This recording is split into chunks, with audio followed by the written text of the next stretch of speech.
और मैं अपने अनिल भैया और मंजू दी को भी इसका श्रेय बहुत ज़्यादा देती हूँ, क्योंकि उन्होंने मुझे बहुत मोटिवेट किया। गाइडेंस की जो जहाँ पे मुझे जरूरत थी उन्होंने मुझे गाइड किया है। सारे झुंझुनों से कोई क्वालिफाई होता तो एक अंदर से लगता है कि हमें भी ट्राई करना चाहिए। आया तो वो आया था मुझे जब नेट क्वालिफाई हुआ था, जब मुझे 14 रैंक मिली थी ऑल इंडिया। बीते कुछ दशकों से हर क्षेत्र में लड़कियों का दबदबा देखने को मिल रहा है। बोर्ड परीक्षा हो या यूपीएससी, बात नीट की करें या अन्य एंट्रेंस एग्जाम की, सब में टॉपर्स लिस्ट में लड़कियों के नाम छाए हुए हैं। 2012 से 2022 के बीच यूपीएससी में 6 लड़कियों ने टॉप किया है। ये वाकई काबिले तारीफ है। महिलाएं किसी से कम नहीं है। अब ये सिर्फ किसी कहानी या फिल्म का डायलॉग नहीं है।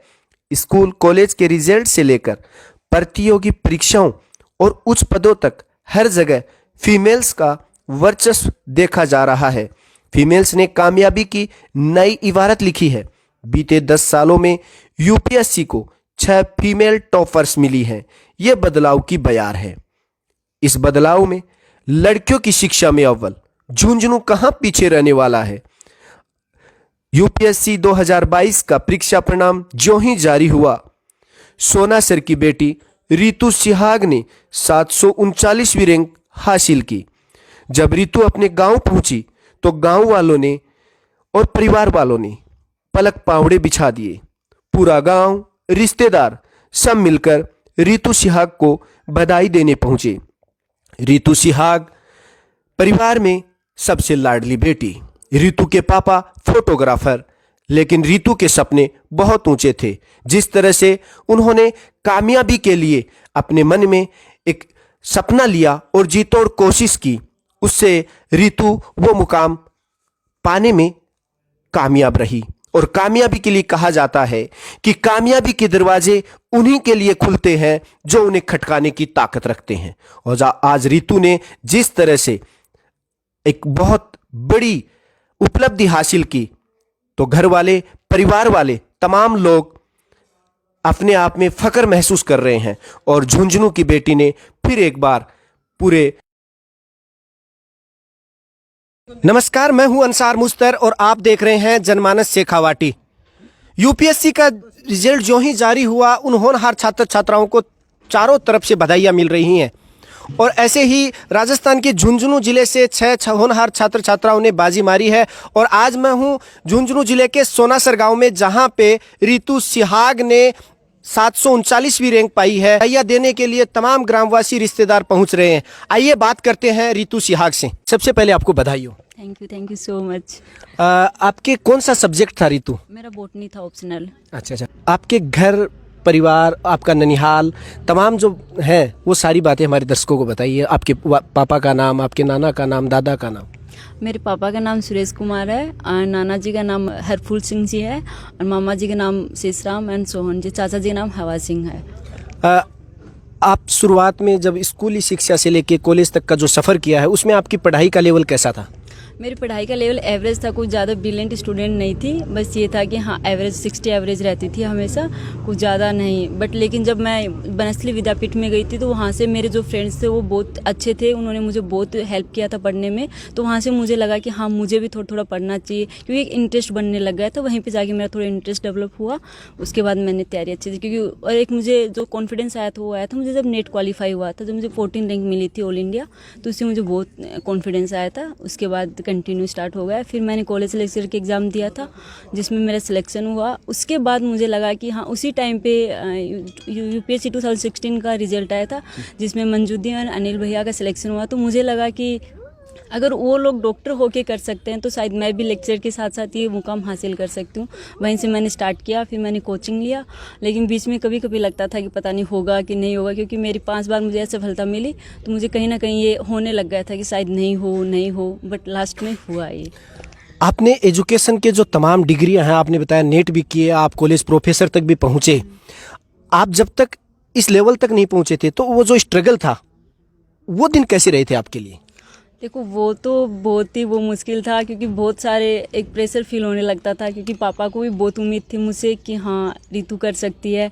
तो कहीं ना कहीं लगता था कि कभी कभी एक बैठ के सोचने लगते तो लगता था यार पता नहीं होगा, लेकिन फिर अंदर से एक मोटिवेशन आता था कि नहीं कर लेंगे, एक बार ट्राई तो करते हैं। तो धीरे धीरे ट्राई किया तो वो चीज़ हुई। आप घर में लाडली हैं, एक बहन 3 भाई बताए आप, और आपके पापा एक फोटोग्राफर। आपका कोई ऐसा एक बैकग्राउंड नहीं था जहां से आपको इस यूपीएससी के एग्ज़ाम में आपको पहुंचना था। तो आपको आपकी ज़िंदगी में वो कौन सा टर्निंग पॉइंट था एक, जो आप इस लेवल के लिए आपने एक सोचा या अपने आप को तैयार किया? ये मैं कॉलेज लेक्चर क्वालिफाई होने के बाद ये वाला एक पॉइंट आया था कि हाँ मुझे अब कर लेना चाहिए, क्योंकि उस टाइम पे थोड़ा टाइम भी था और थोड़ा एक जो हमारे झुंझुनों से कोई क्वालिफाई होता तो एक अंदर से लगता है कि हमें भी ट्राई करना चाहिए। तो वहीं से मेरा स्टार्ट हुआ था।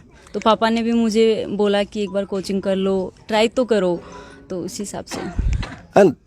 अगर लड़कियों की एजुकेशन की बात की जाए तो झुंझुनू का नाम राजस्थान में और भारत में सबसे अलग है। अब जो तमाम आपको युवा देख रहे हैं उनके लिए सक्सेस टिप्स आप क्या देना चाहेंगे? मैं उनको यही कहना चाहूँगी कि लड़कियों को मोटिवेट करें, उनको एक मौका दो। मौका दोगे तो वो अपना मुकाम ज़रूर हासिल करेंगे। ऐसा नहीं है कि आप लड़कों को पे ध्यान दे रहे हो, लड़कियों पे नहीं दे रहे हो। एक बार उनको मौका तो दो। लड़कियां लड़कों से ज़्यादा कर सकती है अगर आप उनको मौका दोगे तो। आपकी जो एक कामयाबी है, एक यूपीएससी के एग्ज़ाम में अपीयर होना, उसके बाद उसको क्लियर करना, एक बहुत बड़ा मंच बन जाता है, एक खुशियों का बहुत बड़ा लोगों का जमावड़ा होना शुरू हो जाता है। तो ये आपने एक बहुत बड़ी अचीवमेंट की है। तो इसके लिए आप ये श्रेय जो किसको देना चाहोगे इसका? ये मैं अपनी फैमिली को देना चाहती हूँ कि उन्होंने मुझे बहुत सपोर्ट किया। एक लास्ट में जब भी रिजल्ट आता था मैं उनको एक निराशा भरा आंसर देती थी, तब भी वो मुझे मोटिवेट करते थे, कोई नहीं बेटा हो जाएगा और वो तैयारी करो हो जाएगा। तो इसका श्रेय मैं पूरा अपनी फैमिली को देती हूँ और मैं अपने अनिल भैया और मंजू दी को भी इसका श्रेय बहुत ज़्यादा देती हूँ, क्योंकि उन्होंने मुझे बहुत मोटिवेट किया। गाइडेंस की जो जहाँ पर मुझे जरूरत थी उन्होंने मुझे गाइड किया है।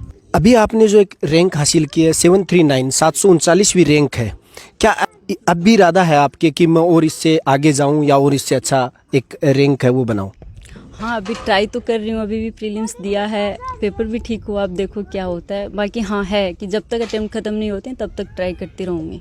आपने एक युवाओं के लिए, तमाम जो बच्चे दर्शक देख रहे हैं उनके लिए रोल मॉडल हैं, और आपने गांव की पृष्ठभूमि से निकलकर और एक बहुत बड़ा अच्छा मुकाम हासिल किया है। राजस्थान में झुंझुनू में जो 6 जो सेलेक्ट हुए हैं उनमें आपका नाम है।